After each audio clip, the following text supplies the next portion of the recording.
Praise Lord. सबको जय मसीह की। परमेश्वर आपको शांति दे। भाग 2 में आपका स्वागत करना चाहता हूं और हम सीख रहे हैं अनजानी भाषा यानी कि अन्य भाषा, अननोन टंग्स के बारे में।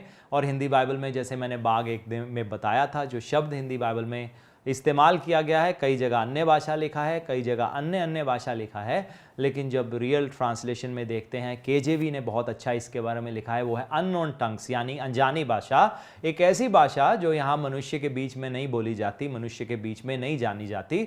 और हम परमेश्वर के वचन से सीख रहे हैं और आपसे बात कर रहा हूँ मैं पहला कुरिन्थियों उसका 14 अध्याय, जैसे इस समय आप स्क्रीन पर देख रहे हैं, 1 Corinthians chapter 14 और वर्स 39 से 39 आयत से बात कर रहा हूँ। और यहाँ पर पौलुस कलीसिया से कहता है, सो हे भाइयों, भविष्यवाणी करने की धुन में रहो और अन्य भाषा बोलने से मना ना करो। तो यहां पर पौलुस उन लोगों को लिख रहा है जो लोग अन्य भाषा में लोगों को बोलने से मना करते थे। तो उस समय भी 2000 साल पहले भी ऐसे बाइबल के टीचर्स थे, ऐसे विश्वासी लोग थे जो बोलते थे अन्य या अनन्य भाषा या अनजानी भाषा परमेश्वर की ओर से नहीं है। वैसा हम आज भी होते हुए देखते हैं। आज भी बहुत सारे बाइबल टीचर्स हैं, कई बाइबल टीचर्स बहुत अच्छे बाइबल टीचर्स हैं, लेकिन जब अनन्य भाषा की बात आती है यहां पर वो फेल हो जाते हैं।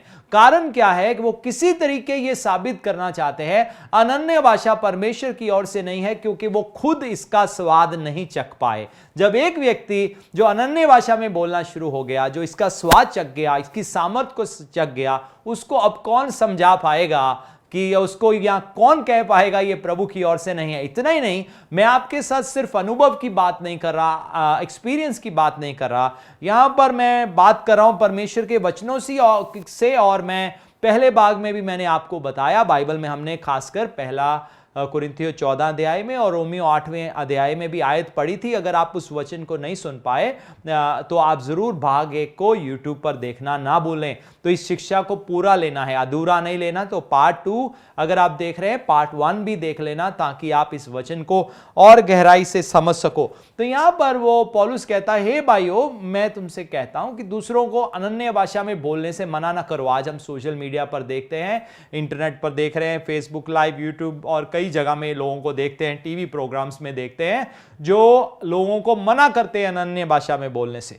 लेकिन मैं आपको बता रहा हूं इसके महत्व के बारे में, क्योंकि पौलुस कहता है, मैं तुम सबसे बढ़कर अनन्य भाषा में, अननोन टंग्स में प्रार्थना करता हूं। इसीलिए पौलुस की सेवकाई बहुत प्रभावशाली थी। अब मैं आगे बढ़ूंगा और मैं पहले भाग में जो बातें कही उसको दोहराना नहीं चाहता, नहीं तो सारा समय उसमें निकल जाएगा। अब मैं आगे बढ़ूंगा, जैसे मैंने आपको पहले भाग में कहा कि ये हम प्रीच नहीं कर सकते अनन्य भाषा में, लेकिन बाइबल में इंटरप्रिटेशन के बारे में लिखा है, यानी कि इसका अनुवाद करने के बारे में लिखा है। और हम देखेंगे जैसे स्क्रीन पर पहला कुरिन्थियों 14 अध्याय और दूसरी आयत 1 Corinthians chapter 14 और वर्स 2 यहां लिखा है, जो अन्य भाषा में बातें करता है वह मनुष्य से नहीं परंतु परमेश्वर से बातें करता है, इसलिए कि उसकी कोई नहीं समझता, क्योंकि वह भेद की बातें आत्मा में होकर बोलता है। भेद की बातें बोलता है तो वो किससे बात कर रहा है? परमेश्वर से बात कर रहा है। लेकिन दूसरी तरफ से अनन्य भाषा में परमेश्वर से बात होता है, लेकिन अनन्य भाषा में मनुष्य से भी बात हो सकता है। यहां पर मैं प्रीचिंग की बात नहीं कर रहा, यहां पर मैं बाइबल का कोई विषय समझाने की बात नहीं कर रहा, यहां पर मैं इंटरप्रिटेशन ऑफ टंग्स की बात कर रहा हूं, जो कि पवित्र आत्मा के 9 वरदानों में से एक वरदान है, जिसके बारे में आप जैसे स्क्रीन पर देख रहे हैं, पहला कुरिन्थियों उसका 14 अध्याय और 27वीं आयत 1 Corinthians chapter 14 and verse 27 में लिखा है, यदि अन्य भाषा में बातें करनी है तो 2-2 या बहुत हो तो 3 जन बारी बारी बोलें और एक व्यक्ति उसका अनुवाद करे। तो यानी कि वो कह रहा है, अगर किसी के पास परमेश्वर की ओर से संदेश है जो वो अनन्य भाषा में डिलीवर कर रहा है, तो वो डिलीवर करें, और वहां पर कोई अनुवाद करने वाला व्यक्ति भी होना चाहिए जो अनुवाद कर सके अनन्य भाषा का, किसी और भाषा का नहीं। यहां ट्रांसलेशन की बात नहीं हो रही। आज हम इस दुनिया में देखते हैं जो लोग यूएनओ में मिलते हैं या बड़ी बड़ी सरकारें जब देशों की मिलती है, तो वहां पर बहुत सारे इंटरप्रेटर या ट्रांसलेट करने वाले लोग होते हैं। तो वो ट्रांसलेट क्यों कर पा रहे हैं? क्योंकि वो पढ़े लिखे हैं, उन्होंने उसका ट्रेनिंग लिया है। मैं भी एक ट्रांसलेटर हूं, मैं भी जब लोग इंग्लिश में प्रीच करते हैं या हिंदी में प्रीच करते हैं, मैं हिंदी से इंग्लिश में या इंग्लिश से हिंदी में मैं अनुवाद कर सकता हूं, क्योंकि बेशक प्रभु के अभिषेक के कारण भी है, लेकिन ये मेरी पढ़ाई के कारण भी है। तो हम देखते हैं कि कैसे एक वो ट्रांसलेट करना है जहां पर कोई एक भाषा देश की है, जैसे मान लो इंडिया में हमारे देश के प्रधानमंत्री हिंदी लैंग्वेज अगर बोल रहे हैं, तो कोई अनुवादक होगा जो हो सकता है आगे रशियन प्राइम मिनिस्टर को या प्रेसिडेंट को मैसेज देने के लिए उनकी भाषा में आगे बोल रहा हो। तो यहां पर मैं उस अनुवाद की यहां पर बात नहीं हो रही, यहां पर बात हो रही है अनन्य भाषा के अनुवाद करने के बारे में। तो यहां पर क्या लिखा है? तो अगर किसी के पास परमेश्वर की ओर से संदेश है, मान लो मैं स्टेज पर खड़ा हो जाऊं और मैं अनन्य भाषा में प्रार्थना करूं या अनन्य भाषा में संदेश देना चाहूं, रिखा रामा सेखिया, और अब मैं संदेश दे रहा हूं और लोगों को उसका समझ नहीं आया, उसका क्या लाभ हुआ? तो संदेश नहीं, हाँ प्रार्थना कर रहा हूं, वो अलग बात है, क्योंकि प्रार्थना बाइबल में लिखा है हम अपनी उन्नति के लिए करते हैं। जो बाइबल में लिखा है जो अन्य भाषा में प्रार्थना करता है वो अपनी ही उन्नति करता है। जैसा कि आप स्क्रीन पर देख रहे हैं, पहला कुरिन्थियों उसका 14 अध्याय और 4 आयत, 1 Corinthians चैप्टर 14 और वर्स 4 यहां लिखा है, जो अन्य भाषा में बातें करता है वह अपनी ही उन्नति करता है, परंतु जो भविष्यवाणी करता है वह कलीसिया की उन्नति करता है। तो अन्य भाषा में जब प्रार्थना करते हैं, क्या कर रहे हैं? हम अपनी आत्मिक उन्नति कर रहे हैं। तो इससे अपनी खुद की आत्मिक उन्नति हो रही है। और जो भविष्यवाणी करता है वो अब कलीसिया की उन्नति के लिए करता है, क्योंकि अब कलीसिया को समझाया जा सकता है। दो रीति से भविष्यवाणी होता है, एक है कि हम लोकल लैंग्वेज में उनको बता रहे हैं, और दूसरा है अनन्य भाषा में हम कुछ बोल रहे हैं, लेकिन वहां पर अनुवाद करने वाला कोई व्यक्ति जरूर मौजूद होगा अगर हमारा वो बोलना और कहना पवित्र आत्मा की ओर से है, खासकर एक प्रोफेसी के तौर पर। तो नहीं तो वो सिर्फ हमारी उन्नति के लिए है। तो मैंने देखा है कई बार मैं जब प्रीच कर रहा हूं तो कई बार प्रीचिंग में मुझे लगा मुझे अनन्य भाषा बोलना है, तो कई बार वो मेरी उन्नति के लिए था, मुझे स्टिर अप करने के लिए था, होली स्पिरिट का गिफ्ट स्टिर अप करने के लिए था, और कई बार वो इसलिए था क्योंकि वो परमेश्वर की ओर से संदेश था। उस संदेश का अनुवाद कई बार मैंने खुद किया और कई बार पब्लिक में से लोगों ने अनुवाद किया, जिन्होंने कहा परमेश्वर का आत्मा आपके बारे में या आपके द्वारा हमारे साथ हमारे बारे में ये बोलता है।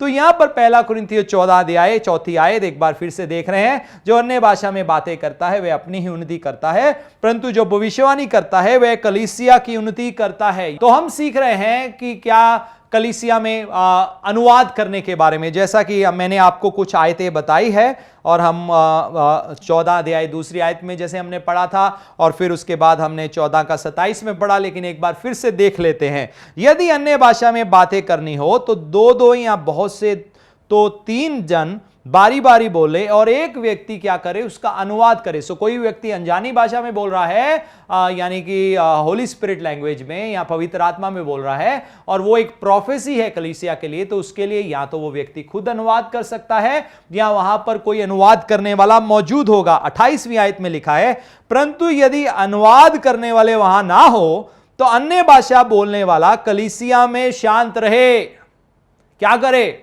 तो अक्सर क्या किया लोगों ने, ये वचन उठा लिया और उन्होंने कहा कि पौलुस तो कह रहा है कि अनुवाद अगर कोई नहीं कर रहा तो कलीसिया में शांत हो जाओ। तो हाँ, बेशक अगर मान लो मुझे कोई 1 घंटा प्रीचिंग का टाइम देता है और 1 घंटा मैं अनन्य भाषा में बोलता रहूं, और मैं लोकल लैंग्वेज में नहीं बोल रहा, अनन्य भाषा में 1 घंटा बोलकर वहां से चला जाऊं, लोगों को उसका क्या लाभ होगा? तो पौल कह रहा है कि अगर अन्य भाषा में कोई संदेश है, वहां पर कोई अनुवाद करने वाला वहां पर व्यक्ति होना चाहिए।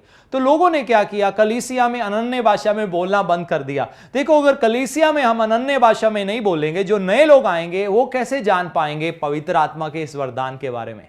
जब लोग भविष्यवाणी के वरदान को कार्य में होते हुए देखते हैं, जब लोग चंगाई के वरदान को कार्य में आते हुए देखते हैं, तो उनके अंदर एक चाहत आती है कि मुझे भी इन वरदानों में आगे बढ़ना है। तो अगर लोगों को मालूम ही नहीं है, उन्होंने देखा नहीं, सुना नहीं, परखा नहीं, चखा नहीं, तो कैसे लोग इसमें आगे बढ़ सकते हैं? तो पौलुस यहां कलीसिया में, अब बाइबल में हम पढ़ते हैं, जब 120 लोग थे प्रेरितों के कार्य 2 अध्याय, तो उनके ऊपर भी पवित्र आत्मा उतरा। ऐसा नहीं था कि परमेश्वर ने उनको अलग अलग जगह रखा था, तो वो भी एक कलीसिया लगी हुई थी। जहां 2 या 3 लोग इकट्ठे होते हैं वहां पर कलीसिया है। तो यहां पर कोई ऑर्गेनाइज चर्च या एक बड़ी बिल्डिंग, इमारत जहां पर 8-10 क्रूस लगे हों या यीशु की मूर्तियां लगी हो, वो कलीसिया नहीं है। कलीसिया क्या है? जहां 2 या 3 लोग इकट्ठे हो जाते हैं, वहां कलीसिया है।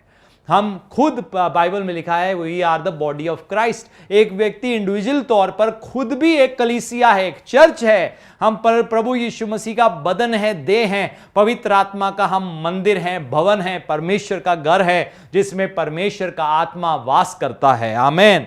तो यहां पर 28वीं आयत में जैसे आप देख रहे हैं, यदि अनुवाद करने वाला ना हो तो अन्य या अनजानी भाषा बोलने वाला कलीसिया में शांत रहे और अपने मन से और परमेश्वर से बातें करे। अपने मन से यानी कि अपने आप से, यहां परमेश्वर से बातें करे। तो अब वो माइक पकड़कर ये ना कहे रिका रामा सेखेर या हथेरे। अब वो ये नहीं है कि अब कलीसिया को संदेश दे रहा है, लेकिन हां, वो परमेश्वर के आगे प्रार्थना कर सकता है। कहां? कलीसिया में। यहां कलीसिया की बात हो रही है, संदेश देने की बात नहीं हो रही। तो या तो अपने आप में, अपने एडिफिकेशन के लिए, या अब वो परमेश्वर से बात कर रहा है। तो यहां पर कलीसिया में अन्य भाषा में या अनजानी भाषा में बात करने से मना नहीं किया गया, लेकिन पौलुस इस अध्याय के आखिर में करता है, जो कुछ भी करो बड़ी समझदारी और बुद्धिमानी से करने के बारे में बोल रहा है। तो कई बार ऐसा माहौल है जहां पर एक व्यक्ति धीरे से भी अनन्य भाषा में प्रार्थना कर सकता है। बहुत सारे लोग को लगता है जब भी अनन्य भाषा में प्रार्थना करना है,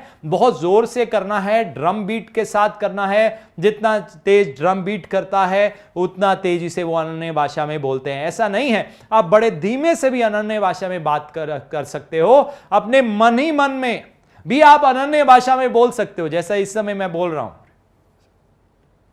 आपको मेरी आवाज सुनाई नहीं दी, लेकिन मैं अनन्य भाषा में प्रार्थना कर रहा हूं। तो आप इस प्रकार से भी अनन्य भाषा में प्रार्थना कर सकते हो। तो माहौल को समझते हुए, कलीसिया के कार्य को समझते हुए, क्योंकि हम किसी तरह का विघ्न नहीं चाहते। मान लो एक विश्वासी बैठा हुआ है, उसको अंदर से हो रहा है मुझे अनन्य भाषा में प्रार्थना करना है, जरूरी नहीं आपको लाउडली करना है, क्योंकि आप सर्विस को डिस्टर्ब कर देंगे। तो आप धीरे से भी वहां बैठे हुए अपने मन ही मन में आप अन्य भाषा में प्रार्थना कर सकते हो। हालेलुया। सो मनाही नहीं है। अगर ऐसा बोला जा रहा है, कलीसिया को इजाजत दिया जा रहा है, कुछ समय प्रार्थना में बिताएंगे, हां, बुद्धि से भी प्रार्थना किया जा सकता है। जैसे पौलुस कहता है, मैं बुद्धि से भी प्रार्थना करूंगा और मैं आत्मा से भी प्रार्थना करूंगा, जिसके बारे में 1 कुरिन्थियों 14 अध्याय और उसकी 15 आयत में जैसे आप स्क्रीन पर देख रहे हैं लिखा हुआ है, सो क्या करना चाहिए? मैं आत्मा से भी प्रार्थना करूंगा और बुद्धि से भी प्रार्थना करूंगा। मैं आत्मा से गाऊंगा और बुद्धि से भी गाऊंगा। सो पौलुस क्या कहता है? बुद्धि से भी प्रार्थना किया जा सकता है, आत्मा से भी प्रार्थना किया जा। बुद्धि से क्या है? जैसे मैंने पहले भाग में बताया,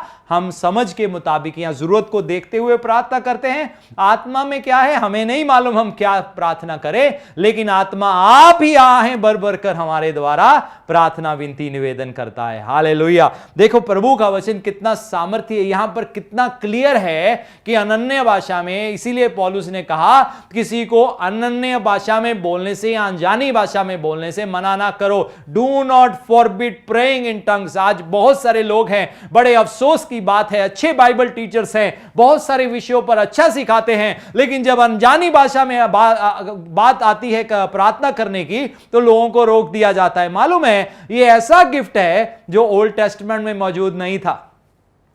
ये पुराने नियम में बाकी सब गिफ्ट थे, वहां पर गिफ्ट ऑफ प्रोफेसी भी देखने को मिलता है, पुराने नियम में चंगाई देखने को मिलता है, पुराने नियम में डीमन पोजेस डिलीवर होते हुए देखने को मिलता है, पुराने नियम में बाकी आप सारे मिरेकल्स देखने को मिलता है।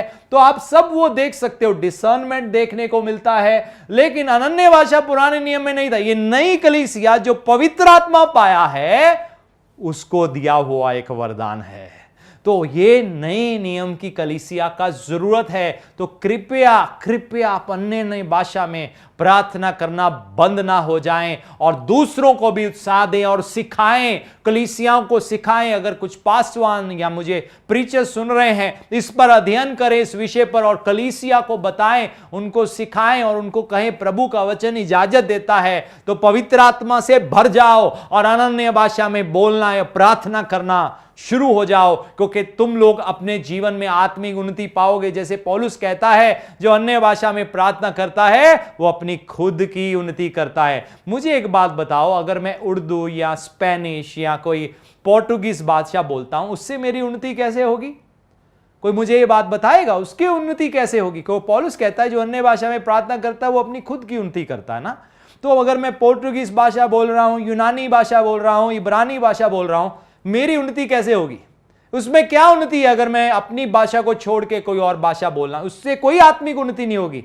आत्मिक उन्नति अनन्य भाषा में बोलने से होती है, अनजानी भाषा में बोलने से होती है। इसलिए ये प्रभु का वचन बहुत क्लियर है कि ये वो भाषा है जिसमें जब हम प्रार्थना करते हैं हमारी आत्मिक वृद्धि हो जाती है, आत्मिक उन्नति हो जाती है। उस बारे में लिखा है। और 14 अध्याय और हमने पढ़ा 28वीं आयत में, जैसा आप स्क्रीन पर देख रहे हैं, परंतु यदि अनुवाद करने वाला ना हो तो अन्य भाषा बोलने वाला कलीसिया में शांत रहे और अपने मन से और परमेश्वर से बातें करे। कहां पर? कलीसिया में करने की बात हो रही है, किसमें बातें करने की बात हो रही है? अनन्य भाषा में बात करने की बात हो रही है। और 29 आयत में लिखा है, भविष्यवक्ताओं में से 2 या 3 बोले और शेष लोग उनके वचन को परखें।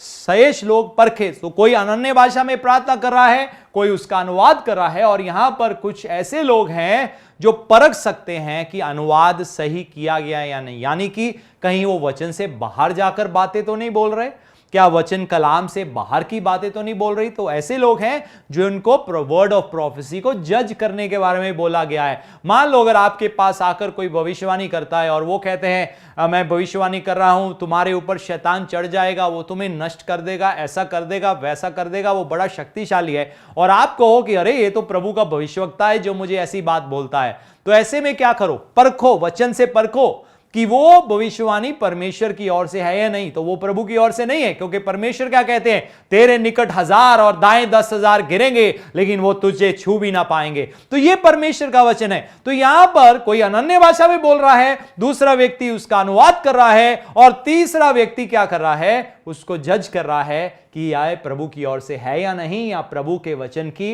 इनलाइन है या नहीं। तो बहुत महत्वपूर्ण है। तो यहां पर हम देख रहे हैं गिफ्ट ऑफ इंटरप्रिटेशन के बारे में, अनुवाद के बारे में, कि एक व्यक्ति अनन्य भाषा में बोल रहा है और वो व्यक्ति खुद भी या दूसरे कलीसिया के लोग जो पवित्र आत्मा पाए हुए लोग हैं वो उसका अनुवाद करके बता सकते हैं कि परमेश्वर का आत्मा कलीसिया से क्या बोलता है। मैं अक्सर जब भी भविष्यवाणी में मूव किया हूं, मैं अनन्य भाषा में जरूर बोला हूं, क्योंकि अक्सर मेरा प्रोफेसी करना अनन्य भाषा का अनुवाद होता है। अक्सर, ज्यादातर केसेस में, सारे केसेस में नहीं, लेकिन ज्यादातर केसेस में, खासकर जब मैं प्रीच कर रहा होता हूं स्टेज के ऊपर, खासकर तब उस समय में अनन्य भाषा में बोलना एक प्रोफेसी होता है। तो यहां पर हम एक और आयत जैसे इस समय स्क्रीन पर देख रहे हैं, 1 कुरिन्थियों 14 अध्याय 19 आयत, यहां पौलुस कहता है, कलीसिया में अन्य भाषा में 10,000 बातें कहने से मुझे और भी अच्छा जान पड़ता है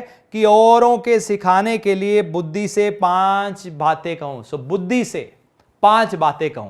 यहां ऐसी भाषा में नहीं जो मुझे आती है, यहां पर पोर्टुगीज या स्पेनिश भाषा की वो बात नहीं कर रहा। जैसे स्क्रीन पर आप देख रहे, क्या कहता है? बुद्धि से। यानी कि वो कहता है उसका क्या फायदा मैं 10,000 शब्द अन्य भाषा में बोल जाऊं और वहां पर कोई भी उसको इंटरप्रेट करने वाला ना हो, उसका कोई अनुवाद करने वाला ना हो, तो कलीसिया को क्या फायदा हुआ? तो इसलिए अच्छा है कि मैं बुद्धि से कुछ शब्द बोल जाऊं जो तुम्हारी समझ में आ जाए। मैं पिछले कुछ मिनटों से मैं आपके साथ बात कर रहा हूं, मैं अनन्य भाषा में बात नहीं कर रहा, मैं बुद्धि से बात कर रहा हूं, और आप भी बुद्धि में इस बात को समझ पा रहे हो। तो पौलुस कह रहा है कि ऐसा नहीं है कि तुम 1 घंटा प्रचार करो और अन्य भाषा में बोलकर जाकर वापस सीट पे बैठ जाओ, किसी को उससे क्या लाभ होगा। क्योंकि पौलुस को सुनने में आया था कुछ लोग ऐसे ही कर रहे हैं, कुछ लोग ऐसे ही प्रीचिंग कर रहे हैं, अनुवाद करने वाला कोई है नहीं, इंटरप्रिटेशन करने वाला कोई है नहीं, और उससे कलीसिया को कोई भी लाभ नहीं पहुंच रहा। इसलिए 1 कुरिन्थियन चैप्टर 14 में वो एक डिसिप्लिन लाने की कोशिश कर रहा है, वो समझाने की कोशिश कर रहा है अनन्य भाषा में बोलना कितना महत्वपूर्ण है। वो इसकी सामर्थ्य की बात कर रहा है कि इससे तुम अपनी उन्नति कर रहे हो। वो बात कर रहा है ये तुम मनुष्य से नहीं परमेश्वर से बातें कर रहे हो। वो ये भी बता रहा है कि तुम्हारी समझ में नहीं आ रहा, दूसरों की समझ में नहीं आ रहा, लेकिन परमेश्वर जानता है पवित्र आत्मा की मनसा क्या है। वो बात कर रहा है। फिर अनुवाद के बारे में वो कहता है इसका अनुवाद भी किया जा सकता है खास समय पर, लेकिन अब वो ये भी कह रहा है उसका क्या लाभ मैं सिर्फ अनन्य भाषा में बोलकर बैठ जाऊं और किसी को कुछ समझ में ना आए, कोई अनुवाद करने वाला भी ही ना हो कि परमेश्वर का आत्मा कलीसिया से क्या बोलता है। तो कहीं भी उसने अनन्य भाषा में बोलने से मना नहीं किया। जैसे मैंने पहले कुछ आयतें बोली, क्या है, अगर उसका कोई अनुवाद करने वाला नहीं है चुप रहो, यानी कि उसमें संदेश देने की कोशिश मत करो। तुम्हारे मन में या परमेश्वर के साथ तुम अनन्य भाषा में बात कर सकते हो, कलीसिया के अंदर या कलीसिया के बाहर की बात नहीं हो रही। वो ये नहीं कह रहा नहीं कलीसिया में मत करो, लेकिन घर जब जाना वहां पर अपने मन में या परमेश्वर के साथ बात करना। अपने मन में यानी कि खुद अंदर ही अंदर, जैसे मैंने आपको बताया, क्वाइटली और जेंटली भी अन्य भाषा में प्रेयर हो सकता है ताकि दूसरे लोग डिस्टर्ब ना हो। और दूसरा क्या है, तुम लाउडली भी कर सकते हो। जब कलीसिया में एक एग्रीमेंट के तौर पर भी आओ हम सब लोग मिलकर अनन्य भाषा में प्रार्थना करें, तो ऑलरेडी हमने पाया है, पवित्र आत्मा पाया है, कभी भी अनन्य भाषा में बोला जा सकता है। इसके लिए कोई एक स्पेशल मूव की जरूरत नहीं होती। आप आते जाते, स्कूटर गाड़ी में बैठे उठते, खाना बनाते, कभी भी आप अनन्य भाषा में बात कर सकते हो, क्योंकि आपकी बुद्धि इस्तेमाल नहीं हो रही। और जैसे मैंने पहले सेशन में बताया, जब हम बुद्धि से प्रार्थना करते हैं हम बहुत लिमिटेड होते हैं, लेकिन जब हम अनन्य भाषा में प्रार्थना करते हैं हम पवित्र आत्मा के विश्वास के मुताबिक प्रार्थना करते हैं। क्योंकि बुद्धि से हम देखी हुई चीजों, कई बार चीजों को देखते हैं, बड़ी कठिन होती है, हमारी प्रार्थनाएं डगमगा जाती हैं। लेकिन अन्य भाषा में हमारी बुद्धि साइड पे है, बुद्धि को कुछ भी समझ नहीं आ रहा, लेकिन परमेश्वर का आत्मा और हमारा आत्मा जो एक हो गया है, अब हम मिलकर प्रार्थना कर रहे हैं और परमेश्वर जानता है कि आत्मा की मनसा क्या है। सो पौलुस कलीसिया से कहता है अनन्य भाषा में प्रार्थना करने से किसी को मत रोको। पौलुस उत्साह दे रहा है, कहता है मैं तुम सबसे बढ़कर अनन्य भाषा में, मैं प्रभु का धन्यवाद करता हूं, लैंग्वेजेस नहीं बोल रहा। वो कहता है मैं परमेश्वर का धन्यवाद करता हूं कि मैं तुम सबसे बढ़कर अनन्य भाषा में प्रार्थना करता हूं। आज अपने जीवन में फैसला ले कि आप अपने प्रार्थना जीवन में रोज समय निकालेंगे और अनन्य भाषा में भी प्रार्थना करेंगे। बुद्धि से भी कहता है मैं प्रार्थना करूंगा और आत्मा से भी प्रार्थना करूंगा, बुद्धि से भी गाऊंगा और मैं आत्मा में भी, रीखानामा से खेराबा से, मैं आत्मा से भी गाऊंगा। हालेलुया। तो क्यों ना, जितने लोग इस समय मेरे साथ हैं, आप लोग जो अनन्य भाषा, जिन्होंने पवित्र आत्मा पाया है, या कुछ लोग पवित्र आत्मा पाया है लेकिन कोई रुकावट है, किसी कारण से आप अनन्य भाषा नहीं बोल रहे, मैं प्रार्थना करता हूं कि इस समय आपको पवित्र आत्मा का बपतिस्मा मिल जाए। एक है पवित्र आत्मा हमारे अंदर और एक है हम पवित्र आत्मा में। जैसा यूहन्ना रचित सुसमाचार 20वां अध्याय 22वीं आयत में पढ़ते हैं, यीशु ने चेलों के ऊपर रूह फूंक दिया और वो पवित्र आत्मा से भर गए। फिर प्रेरितों के कार्य 1 अध्याय 8वीं आयत में कहा इंतजार करो, पवित्र आत्मा तुम्हारे ऊपर आएगा। और दूसरे अध्याय में देखते हैं पवित्र आत्मा ऊपर आया, वो अनन्य भाषा में बोलना शुरू हो गए। उसी प्रकार से मैं चाहता हूं कुछ मिनट के लिए हम लोग अनन्य भाषा में प्रार्थना करेंगे। मैं आपके साथ सहमत होना चाहता हूं, बुद्धि से भी प्रार्थना करूंगा, अनन्य भाषा में भी प्रार्थना करूंगा। परमेश्वर जानते हैं आपकी क्या जरूरत है। मैं अपनी भी आत्मिक उन्नति करूंगा और आप भी जब बोलेंगे आपकी खुद की आत्मिक उन्नति होगी। और वो लोग जो अभी अनन्य भाषा में नहीं बोलते, मैं चाहता हूं अपने हाथ स्वर की ओर उठाएं, अपनी आंखों को बंद करें और परमेश्वर से कहें प्रभु इस समय आप मुझे छू दें।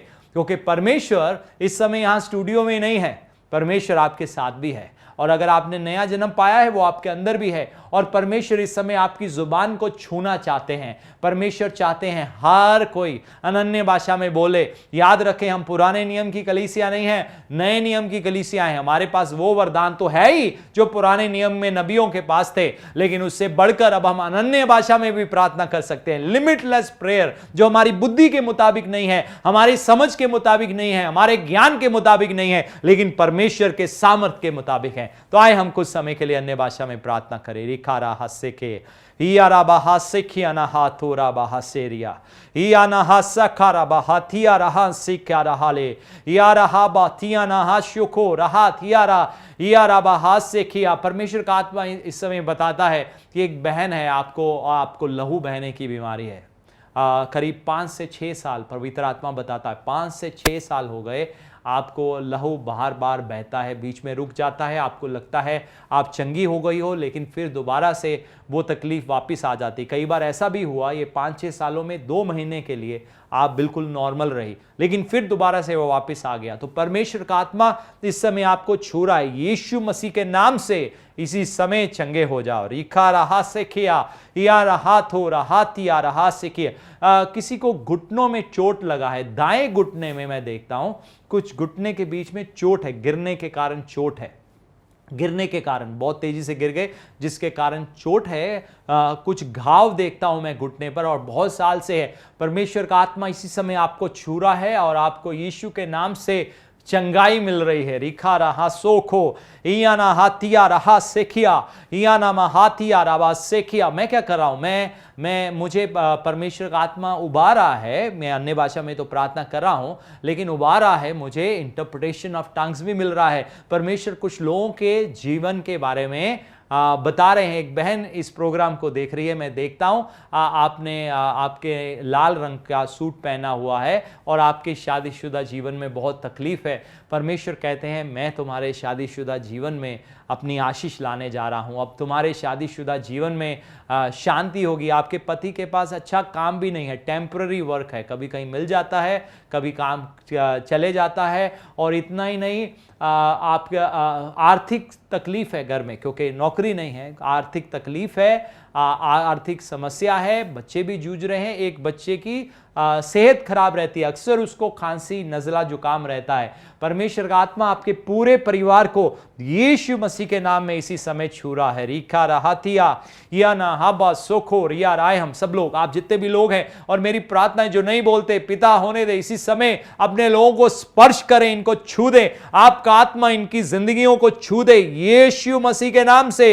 अन्य भाषा अन्य भाषा अन्य भाषा इसी समय रिलीज हो जाए इनकी जुबान से। यारा हाथो रहाबा सेखियारा, हर कोई परिवार के तौर पर मिलकर, हर कोई रिखा राबा हाथ से किया या ना हाथो रहाबा से किया या रहा से किया ना हाथो रहाबा सेखे। और मैं परमेश्वर का आत्मा मुझे उबारा है बच्चों के लिए या कॉलेज स्टूडेंट्स या स्कूल स्टूडेंट्स के लिए पढ़ने के लिए, क्योंकि मैंने देखा बहुत सारी किताबों को और परमेश्वर के आत्मा ने उबारा कि मैं चाहता हूं जो पढ़ाई करते हैं तो उनके लिए प्रार्थना कर। सो मैं प्रार्थना करता हूं यीशु मसीह के नाम में, पिता, वो कॉलेज स्टूडेंट्स के लिए, बच्चों के लिए जो पढ़ाई के क्षेत्र में है, यहां तक टीचर्स के लिए भी, यीशु मसीह के नाम से इनको बुद्धि दे, समझ दे, पढ़ाने में और पढ़ने में निपुण हो जाएं, बहुत बढ़िया हो जाएं, बहुत अच्छा करें। यीशु के नाम से मैं ब्लेस करता हूं। इन आशीष को ले आमीन लिख सकते हैं कमेंट बॉक्स में या बोल सकते हैं। रिया रहा सुखो या ना हामा सेखिया रहा थे